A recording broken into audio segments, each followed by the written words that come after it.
陣営のごとく逃がさない。 Hi everyone, welcome to a Genshin Impact video on how to destroy your enemies with Keqing, the katana-wielding aristocrat.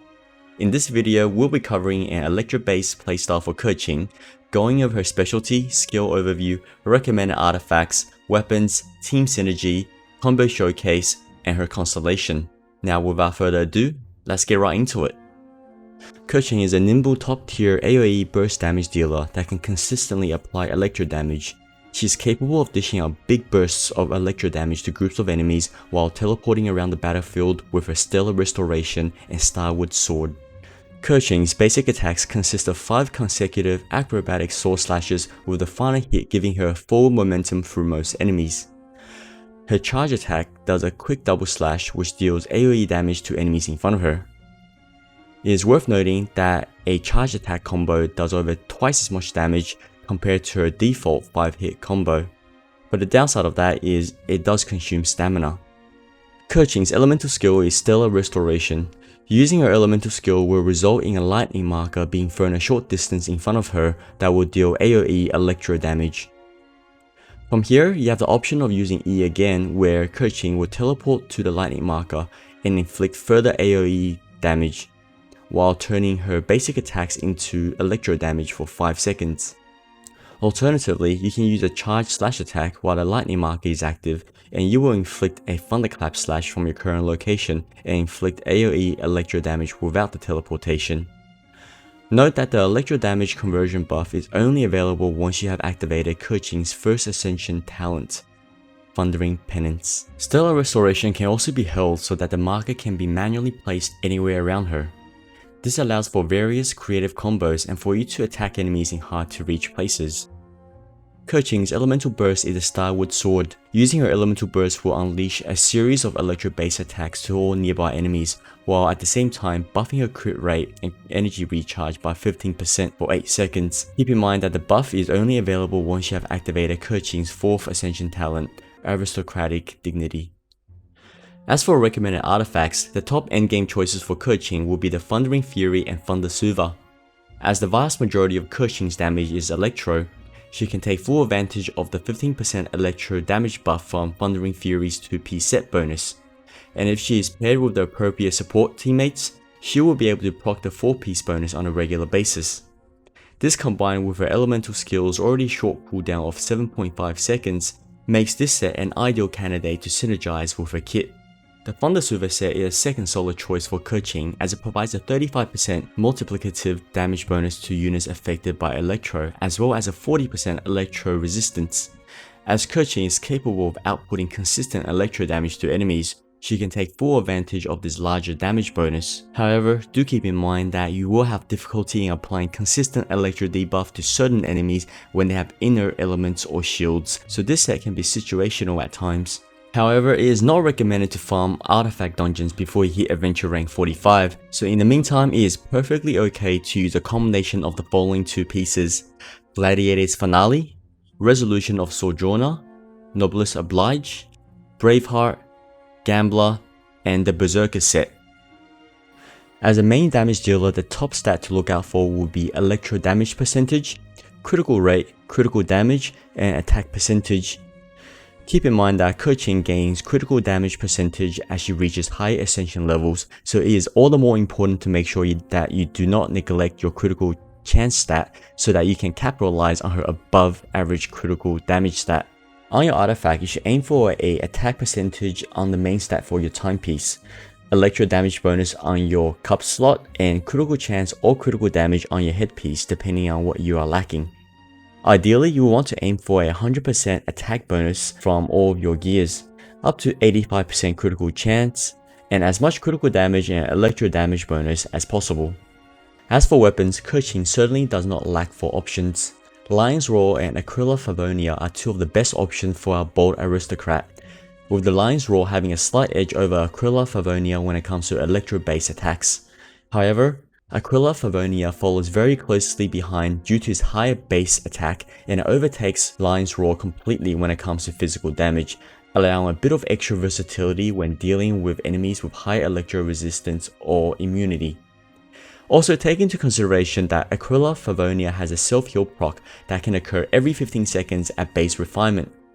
However, these two weapons are only available from Gacha, so a bit of luck or wailing is needed for you to unlock these arsenals. The Black Sword and Skyward Blade follows very closely behind as top weapon choices. The Black Sword's critical chance main stat synergizes very well with Keqing's high critical damage stat, and the fact that it can heal her every 5 seconds means you'll be less reliant on a dedicated healer. The Skyward Blade is also an excellent choice for Keqing due to the high base attack as a 5-star weapon. Having the extra energy recharge from the main stat means that more often than not, you will be able to use Keqing's elemental burst as soon as it is off its short 12-second cooldown. The critical rate, 10% movement and attack speed buff along with the 20% normal and charge attack enhancement is just the cherry on top. The Black Sword is relatively accessible as long as you have unlocked the paid version of the Battle Pass, while the Skyward Blade is only available from Gacha. So fingers crossed and have your wallets ready should that be your weapon of choice. Further down the list we have the Blackcliff Longsword, the Flute, and a free-to-play friendly option, Harbinger of Dawn. The Blackcliff Longsword is available from the in-game Star Glitter exchange shop, while the Flute can be attained from Gacha, and the Harbinger of Dawn can be dropped from chests. Keqing works exceptionally well with teammates who can consistently apply elemental debuffs and reduce enemies' resistance. Characters like Xingqiu and Mona are top tier options as they are able to consistently apply Hydro debuffs, allowing for frequent electro charged elemental reactions. Whenever possible, you should also have an Anemo support in your team, whether it be Venti, Jean or Sucrose. Just remember to have the Viridescent set equipped, as that is what allows your Anemo support to reduce the enemy's electro resistance.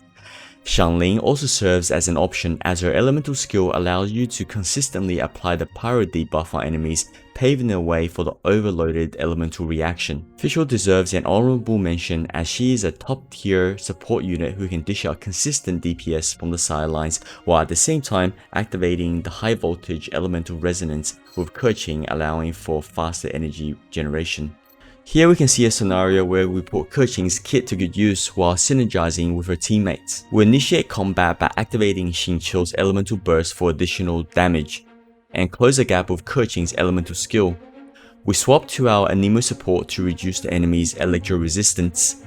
Then we deploy Xiangling's Guoba for additional elemental reactions, and then go ham with Keqing's elemental burst followed by her elemental skill. And then we rinse and repeat until everything is nice and quiet.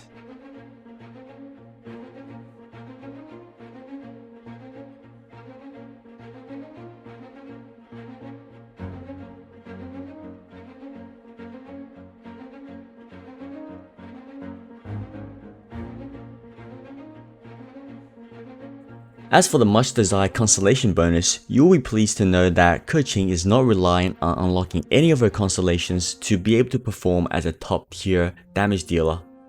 While the constellation unlocks are always very nice to have, they are more of a luxury rather than necessity when it comes to Keqing. The first constellation unlocks Thundering Might, which adds a nice little damage boost when she activates her teleportation ability, and yes, if you activate her elemental skill at point blank range, this 50% bonus can proc twice. The second constellation unlocks Keen Extraction, which gives Keqing a boost to how easily she can gain energy for her elemental burst. Having this constellation will open up the option of having minimum energy recharge from your gear while maintaining the ability to use her elemental burst as soon as it is off cooldown. As for all characters, the third constellation adds an additional 3 levels to Keqing's elemental skill. The fourth constellation is where it gets interesting. Attunement gives Keqing a 25% additive attack buff whenever she triggers an electro-related elemental reaction that lasts for 10 seconds. This is a huge incentive for you to proc as many elemental reactions as you can for potentially over 100% in attack buffs. The fifth constellation, as you guessed, gives Keqing plus 3 levels to her elemental burst skill. Lastly, Keqing's sixth constellation is a bit underwhelming for a final stage constellation unlock.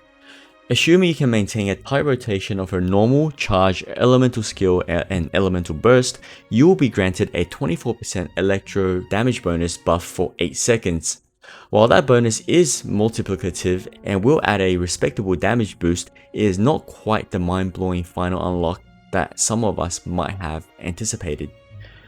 I understand that there are options to build Keqing as a physical DPS, but I believe there are several other characters who is much more efficient than Keqing when it comes to dealing physical damage, and you miss out on maximizing the damage of her elemental skill and elemental bursts, as well as her electro damage enhancement mechanics. If you enjoyed this video, it will mean a lot to me if you can hit the like button and subscribe to my channel for future Genshin Impact content. Thanks for watching, and until next time.